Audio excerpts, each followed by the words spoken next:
It's 1946. The world is supposed to be at peace. But instead of Allied victory, there are two superpowers left standing, and neither wears a white hat. In the West, the Greater German Reich rules from the Atlantic to the Urals, victorious after defeating Britain and forcing a truce with the United States. In the East, the Empire of Japan dominates the Pacific, holding China, Southeast Asia, and Australia under its iron grip. The uneasy alliance that won them the war is over. Now they turn on each other. This is the alternate history of the 20th century, if Nazi Germany faced off against Imperial Japan after World War II. Part 1. The War That Never Ended. In our timeline, Nazi Germany and Imperial Japan fought on opposite ends of the globe, united by their hatred of the Allies, but never truly working together. In this alternate world, everything changes in 1942. Germany crushes the Soviet Union. Britain, isolated, accepts a negotiated peace. The United States, faced with the cost of fighting two undefeated powers, signs an armistice. By 1945, the Axis stands victorious. Hitler's Reich controls all of Europe, North Africa, and the Middle East. Japan dominates the Pacific and Asia. The two powers meet in the ruins of the former Soviet Union, where their armies have linked up in a fragile handshake. The war is over. But peace is a facade. Part 2. The cracks in the Axis. The alliance between Berlin and Tokyo was always one of convenience. Germany wants Lebensraum, living space, in Eastern Europe and the Middle East. Japan wants its greater East Asia co-prosperity sphere to stretch across the Pacific into resource-rich territories. But their visions collide in Central Asia. The oil fields of Baku, the minerals of Siberia, and the trade routes through India become flashpoints. Hitler believes the Aryan race is destined to dominate the world. Japan believes in its divine right to lead Asia. Neither sees the other as an equal. By 1946, tensions have reached a breaking point. Part 3. The first shots. The spark comes in Mongolia.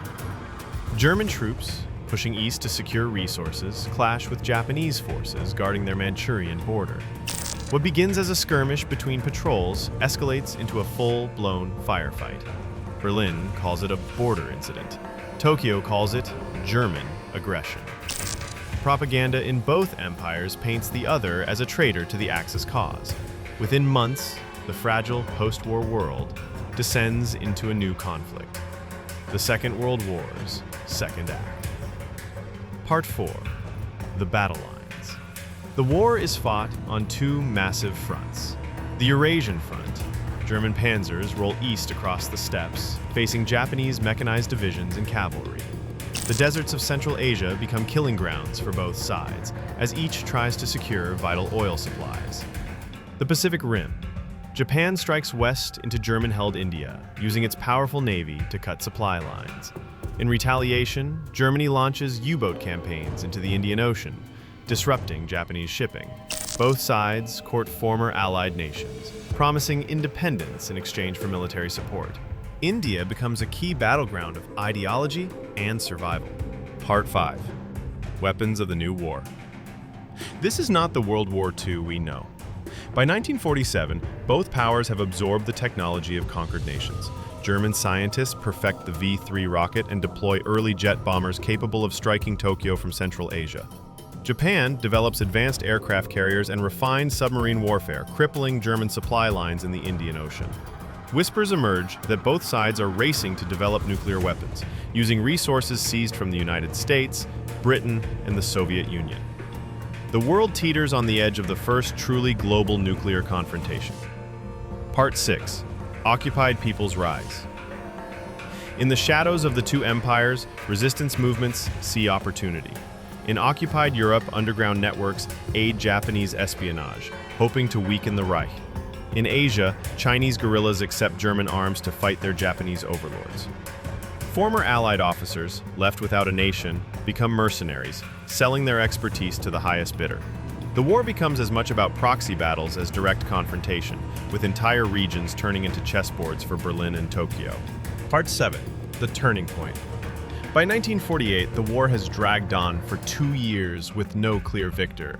Germany controls the Eurasian heartland, but struggles to project power into the Pacific. Japan dominates the seas, but bleeds manpower in the endless land war across Central Asia. Then comes the Battle of Delhi, a massive clash where German mechanized corps smash through Japanese lines in northern India, threatening to split the Japanese Empire in two. Tokyo responds with a desperate gamble, launching a surprise carrier strike on German oil facilities in the Persian Gulf. The attack cripples German fuel supplies and forces the Reich to pull back. Part 8. The Nuclear Shadow. The stalemate drives both sides to the unthinkable. In 1949, Germany tests its first atomic bomb in the Kazakh steppe. Weeks later, Japan detonates one on an uninhabited Pacific atoll. The world realizes that this is no longer just a conventional war. It's an arms race that could end civilization. Neutral nations scramble to form a third bloc offering mediation, but Berlin and Tokyo, locked in their visions of global dominance, refuse to back down. Part 9. The Cold War that wasn't cold. By 1950, the war freezes into a tense stalemate. Neither side can land a decisive blow without risking mutual destruction. The front lines harden into fortified zones from Afghanistan to Southeast Asia.